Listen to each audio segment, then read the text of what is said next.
Alright, it's time for another buff breakdown. Yeah, this was surprising. We were not really expecting any buffs, but with the release of the Kyomuff stuff for this year, we also got 2 new buffs on a Saturday, just completely out of the blue. The recipients of the buffs this time are Okita Alter, yay, and Mori. Very cool, so we're still good as servants for sure. That's not shocking considering it's Kyomuff stuff at least. Now, you may have noticed I wasn't entirely thrilled despite Okita Alter being one of my big waifus. Sure, it's nice that she got a buff, but I have to say, sadly, it's a very minor one. Let's just immediately jump into this. This episode probably won't even take too long. There's not that much to cover, but I still wanted to do this anyway. So it's now the buff to the first skill. That's the main problem I have with this. It's not the only problem, but the big problem is that it's still not an MP buff. I would have loved to have seen an MP buff instead. This skill obviously wasn't amazing, so sure, they can still buff it. And with this, they have actually buffed all of her skills now. But still, 2 out of 3 of these now are on the weaker side in my opinion, and this is one of them. So the buff, let's just take a look. I can already tell you, nothing changed. Cooldown is the same, effects are the same, they just added one new thing. And that is a self-damage up against Sky attribute enemies for 3 turns. And it's not even a high number, it's only 30% as well. Now, obviously Sky, if they were to add an attribute damage to her kit, Sky would be the way to go, because she herself is man attribute, meaning it's the best case scenario, because man is already good against Sky, but that's it. That's it, that they just did this. Like, there's not much to say about it. It's cool, obviously, it's something, but it just doesn't really do much. And a lot of, sure, every enemy in the game has an attribute, so when you're farming with her, for instance, this can still obviously add a good chunk of damage sometimes. It's not like Sky attribute enemies don't appear in farming as well, because they do, so. But it's like, it feels like it's just, like, not a great big buff or anything like that. It's just there. Now, Jord was nice enough for me to at least be able to show you what the difference is in looping farming numbers when you are facing Sky enemies here. There's 2 new columns here. The top column is her with the, again, her farming is hard anyway. You need double Vich and Oberon with a 50% start. So without the Sky niche being active, her numbers, they're not amazing. They're definitely on the lackier side, if anything. So yeah, the second line is like, this was pre-buff against neutral, like neutral in terms of attribute matchup. And then the second line is now before the buff as well, but this time against Sky enemies, aka she gets that 1.1 modifier. Again, still not great.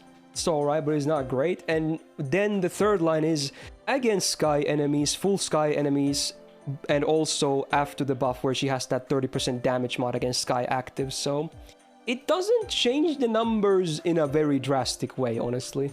Like, if you actually do happen to farm only Sky enemies, these numbers are not terrible. But it's not like this is gonna be a common case.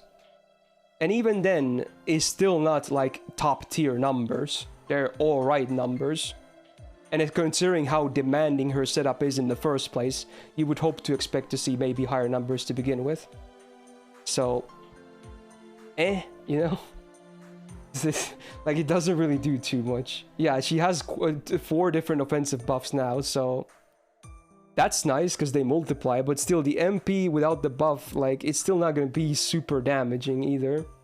Now, obviously, I do have the tier list here as well in case I wanted to change stuff, and I did have her at a B+ in my tier list for this year for extra classes.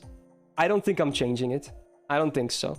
People will probably still not pick her. If you didn't pick her before this, you're not going to change your mind after this either.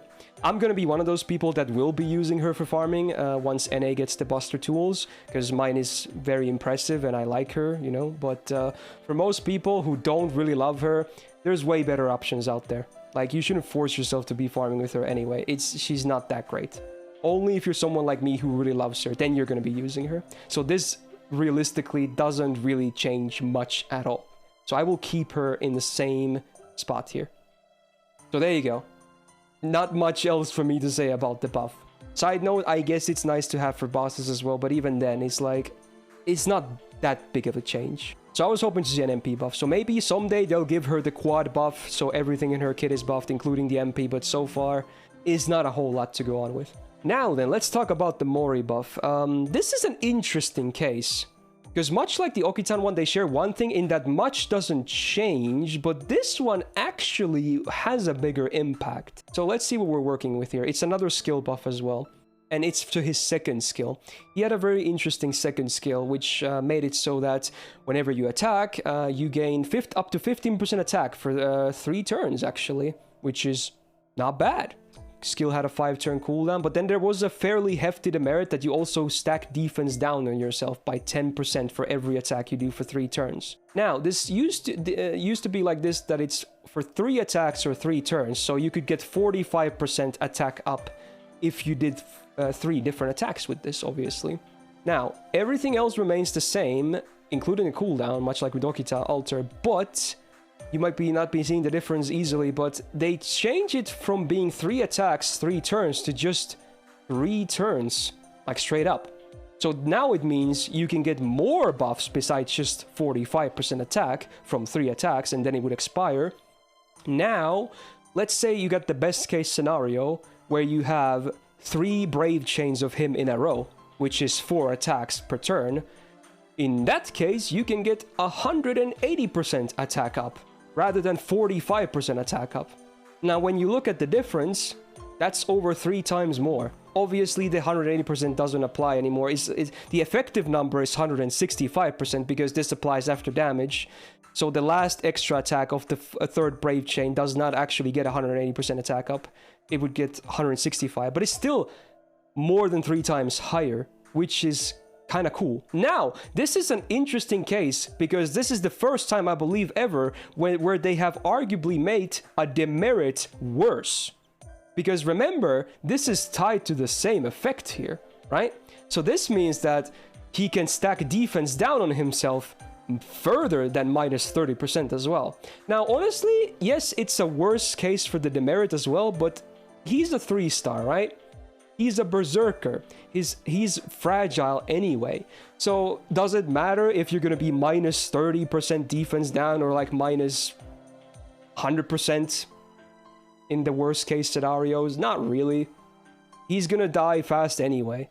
So even if, yes, the demerit actually got worse too, but it doesn't really change too much. It's still more or less the same, I would say. If anything, it's nice that the upside is now much better. Side note, again, because it's now so stackable, something like Summer BB looks to be a very promising combo with your boy here, when you think about it, right? It's not just for solo, necessarily, where you can get those best case scenarios. You can bring someone like Summer BB as well, as an example, for team comps, and still be able to stack that attack up really, really high. Like, this is a very cool buff. Like, you think something as minor as changing this to this wouldn't really have a big impact, but I think this will actually have a pretty noticeable impact, actually. Now, on my tier list, I did have him at a rank A. I wonder if this is enough. I thought about this. Maybe I'll just keep him at A, but maybe it's possible to bump him into A+. I don't know yet, because I would need to see some actual like showcases and whatnot first. This is early to tell. But maybe he would be worth an A+ rating, honestly. You just gotta keep in mind that if he gets hit, he's probably gonna die immediately. But if you can protect him and can make him, you know, land those consecutive attacks for a lot of bonus attack up, then yeah, his damage will go up considerably. For sure. But that's an if. So maybe because of that, I'll still keep him in A, but I have a feeling this buff is still something that's not just a minor thing. It could still be a big thing. But for now, maybe I'll still keep him in A for now, I think. But who knows, this actually does have good potential. So I guess that's more or less it, yeah. I still rambled on quite a bit, but yeah, that's it for the buffs. 2 buffs out of nowhere. Not the biggest changes, but at least this one, you can do some cool stuff with this, I think. I'll just leave it at that. If you enjoyed this buff breakdown, do me a solid and press the like button, okay? I try to do these every time there's buffs. So yeah, stay tuned if you're interested to see more.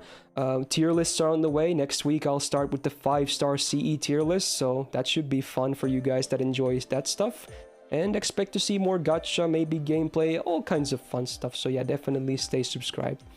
Otherwise, have a great rest of your weekend and a peace out.